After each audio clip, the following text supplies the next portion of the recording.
Est-ce que ça t'arrive de te sentir comme une espèce de déchet devant Dieu, d'avoir failli, de l'avoir trahi, de tomber, puis là, tu te sens inadéquat, tu te sens pas à la hauteur, tu te sens vraiment comme de la boue, yark.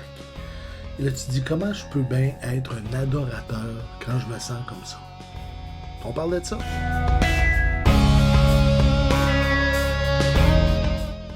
Toujours dans notre guide de réflexion Worship the King, aujourd'hui on parle justement de l'insuffisance humaine. Quand ça nous arrive, on se sent que ça nous tire par le bas. Là, t'sais. Déjà qu'on est dans un monde de performance, déjà quand on se sent inadéquat ou pas à la hauteur de ce que Dieu demande, ou de ce qu'on croit qu'il nous demande, tout d'un coup on se sent nous-mêmes comme un échec, on a l'impression de voir nos faiblesses comme des échecs, on a ce sentiment-là d'avoir laissé tomber Dieu, puis que toutes ces tentatives maladroites-là, de vouloir lui plaire, là, tout d'un coup, on met ça dans le container de légaliste, et puis on se flagelle, puis on se mortifie. On n'est plus pantoute en adoration. Et on a même l'impression qu'on est totalement disqualifié.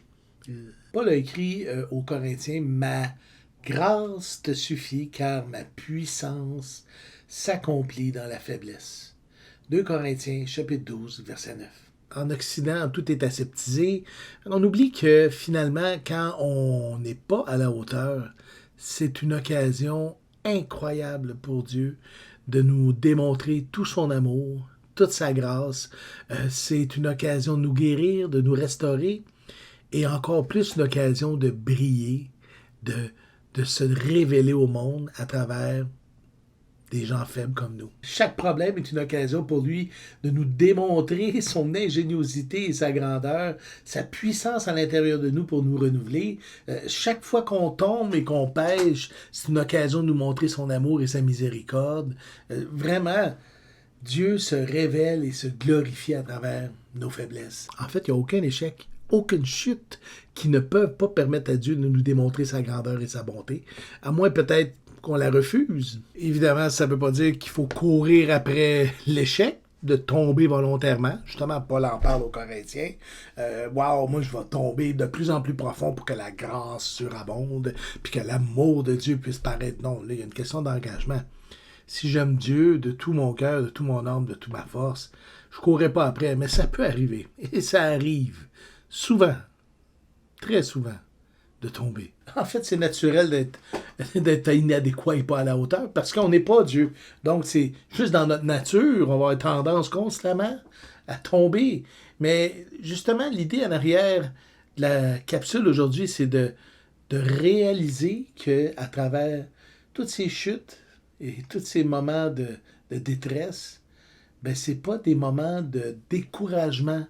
C'est plutôt des moments de gloire. Un petit extrait du guide de réflexion aujourd'hui, c'est, écoutez ça, nos victoires indépendantes sont des échecs à ses yeux, tandis que nos échecs qui mènent à la dépendance sont ses victoires. La dépendance de lui, évidemment. Le royaume, c'est un paradoxe. On a l'impression qu'il y a des contradictions, mais non. Plus on est bas, plus on est humble, plus on le laisse vivre à travers nous, plus on le glorifie, plus lui peut s'exprimer dans le monde à travers nous et lui se glorifier à travers ça. Et nous, savez-vous qu'est-ce qui se passe? On est rempli de joie.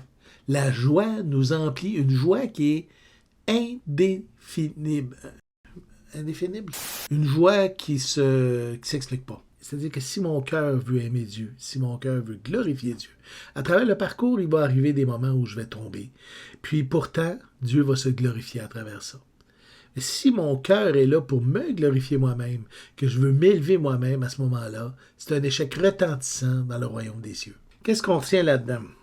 Ben, au lieu de considérer mes échecs et mes chutes comme des moments de découragement et d'écrasement, mais plutôt les voir comme des expériences d'adoration, des moments incroyables où je peux permettre à Dieu de me restaurer et je peux permettre à Dieu de briller dans ce monde de pécheurs, justement, et leur exposer toute la grâce de Dieu, tout l'amour que Dieu a pour un humain faible comme moi.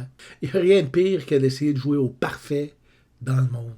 On est juste en train de démontrer aux gens qu'on n'est pas authentique et c'est pas une adoration authentique non plus. On doit être soi-même, honnête et plutôt rendre la gloire à Dieu, à Jésus dans tout ce qu'on fait. Donc cette semaine, je ne sais pas où est-ce que tu es, je ne connais pas ta semaine, mais si tu as connu des échecs, des moments difficiles, laisse tout ça au pied de Jésus. Laisse-le prendre ces échecs-là et les transformer en quelque chose de glorieux. Plutôt, concentre-toi sur ta relation avec lui. C'est des occasions incroyables d'adorer Dieu. Dieu se fait une spécialité de prendre des choses humbles, des choses brisées, et même l'échec, pour le transformer et le magnifier en quelque chose de beau. La balle est dans notre camp, les amis.